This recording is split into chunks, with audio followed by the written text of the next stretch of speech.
네, 반갑습니다. 평생자산관리연구소의 유평창 소장입니다.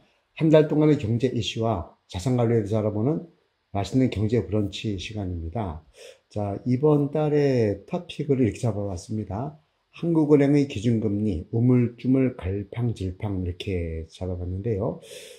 지난 2회 연속으로 기준금리를 인하했습니다. 즉 10월과 11월에 각각 0.25%포인트씩 내려서 지금 한국은행 기준금리가 3.5에서 3.0이 되었거든요. 그래서 미국의 연준, 즉 미국의 중앙은행이죠. 패드와 금리 격차는 당초에 2.0%포인트에서 1.75%포인트로 0.25%포인트가 감소했습니다. 그러나 여전히 금리 역전 현상이 있는 것은 우리 원화에 좋은 것이 아니죠. 근데 문제는 앞으로 금리 예측이 어렵다는 거죠. 왜냐하면 트럼프가 미국 대통령으로 당선이 됐는데, 이제 이 사람의 특징은 사실 럭비공처럼 튀는 거고, 말과 행동이 뭐 다르다라는 것이 이 업계에 있는 분들의 이야기입니다. 그렇기 때문에 앞으로 이제 보편적 관세를 전 세계에 매기고, 특히 중국에게는 뭐 60% 이상의 관세를 매기겠다 이런 거예요. 그러면 미국 내 물가가 올라갈 수밖에 없겠죠. 그러면 당연히 미국의 금리 인하 기조, 즉 물가가 안정되는 이런 부분이 훼손될 수가 있고요.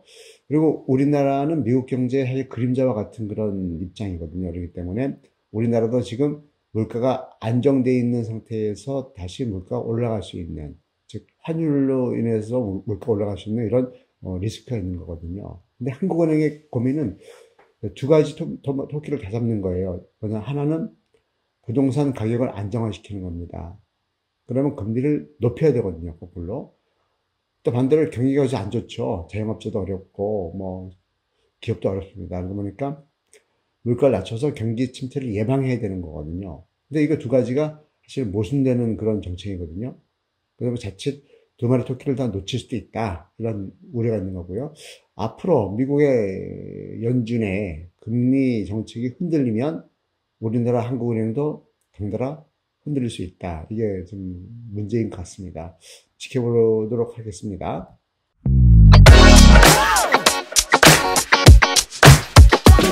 7대 경제지표를 한번 살펴보겠습니다. 경기 지표입니다. 경제 심리 지수는 100보다 낮은 92.7인데 지난 달과 별 차이가 없고요. 소비자 심리 지수는 딱 100에 걸쳐 있습니다. 100.7인데 이 부분도 뭐 크게 나아지지도 않고 나빠지도 않고 이런 상태가 있고요. 물가 상승률은 1.5%입니다. 즉 작년 11월 기준이었죠. 이 부분은 그전에는 이제 그전 달은 1.3%였었습니다. 그래서 2% 안쪽으로 안정화되어 있는 모습을 보여주고 있지만 다시 트럼프발 관세 폭탄 뭐 이런 걸로 인해 가지고 환율이 움직이게 되면 그럼 다시 물가가 올라갈 수 있는 그런 우려가 있다는 말씀 드렸고요. 전산업 기업 심리 지수는 91.5 역시 100보다는 하회되어 있습니다. 자, 최근 외환보유액은요, 최근이 4,153억 달러 정도 되는데, 이 부분은 우리가 뭐 4,500억 달러까지도 갔지 않습니까? 그 부분은 상당히 좀 위축되어 있다. 이렇게 보고요.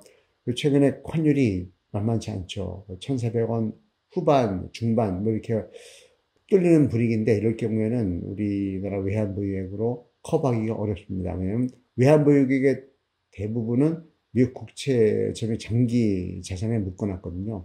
중간적으로 현금을 쓰려면 그 부분은 한 10%가 안 되는 그런 미미한 금액이라 사실 통화 스와프 아니면 쉽지 않는 그런 환경이 되어 있어가지고 환율이 안정되기를 바라겠습니다.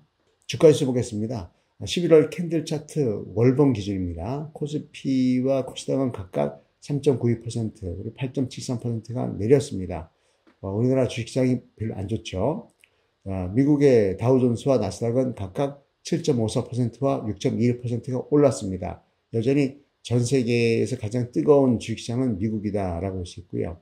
상해종합지수는 1.42%가 올랐고요. 홍콩 항생은 4.4%가 내렸습니다. 그래서 중국 쪽은 좀 혼조세다 이렇게 볼 수가 있겠습니다.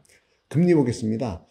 지난달 월 평균으로 봤을 때 3년 만기 국고채 수익률이 2.858%입니다. 그래서 그전달에 비해서는 0.053%포인트 내려서 여전히 좀 금리도 현재 시장금리 안정화되어 있는 느낌인데 이 부분이 물가가 상승하게 되면 또 요동치지 않을까 하는 생각을 해봤고요.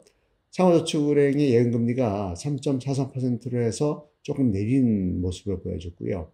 대출금리죠. 코픽스 금리. 잔액 기준이 3.58%고요. 신규 취급액이 3.37%입니다. 그렇기 때문에 각각 0.05%포인트와 0.03%포인트가 내려서 역시 3년 만기 국고채 수익률처럼 좀 내린 모습을 보여줬습니다. 환율은요. 월 평균으로 1,400원을 뚫은 적이 거의 기억이 없습니다. 지금 한 10년 내에. 지난달이 월 평균 원달러 환율이 1,395원 92전, 거의 1,400원에 육박해 있는 상태입니다. 그래서 그전 달에 비해서는 28원 22전이 올라서 2% 이상 상승한 그런 상황입니다. 통화량 보겠습니다. M2 총통화죠. M2 증가율이 5.9%입니다. 그래서 지금 통화량은 좀 위축되고 있는 모습입니다. 계속 조금씩 통화량이 감소하고 있는 상태고요. 투자자 예탁금은 52조에서 50조 정도로 소폭 약세를 보여줬고요. 코스피 주식거래 대금은 9.4조에서 9.5조로 소폭 강세를 보였습니다.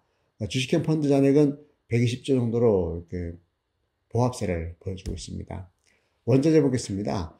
우리가 가장 많이 수입하는 석유죠. 두바이유가 배럴당 지난달 평균이 72달러 57센트입니다. 그래서 2달러 정도가 내렸고요. 국제 금시세도 고공행진하고 있었죠. 계속. 그러다가 지난달 월 평균은 50달러가 내렸습니다. 온스당. 그래서 온스당 2656달러 정도를 보여주고 있습니다. 그러나 여전히 아주 높은 구간에 있다는 거죠. 부동산 보겠습니다. 주택 매매가격 지수는 지난 3개월을 보면 상승률이 0.2%, 0.2% 그리고 0.1%로 살짝 끝이 무뎌졌거든요. 물론 이러다가 내년 초 정도 되면은 마이너스로 갈 확률도 없잖아 있습니다. 그 선행지표인 주택 전세가격 지수는 여전히 좀 유지가 되고 있습니다. 즉 지난 3개월을 보게 되면 0.2%, 0.2%, 0.2% 그래서 끝이 여전히 좀 살아있다라는 부분을 볼 수가 있고요. 아무튼 이번 한 달도 성공적인 자산관리 하시기 바랍니다. 수고하셨습니다.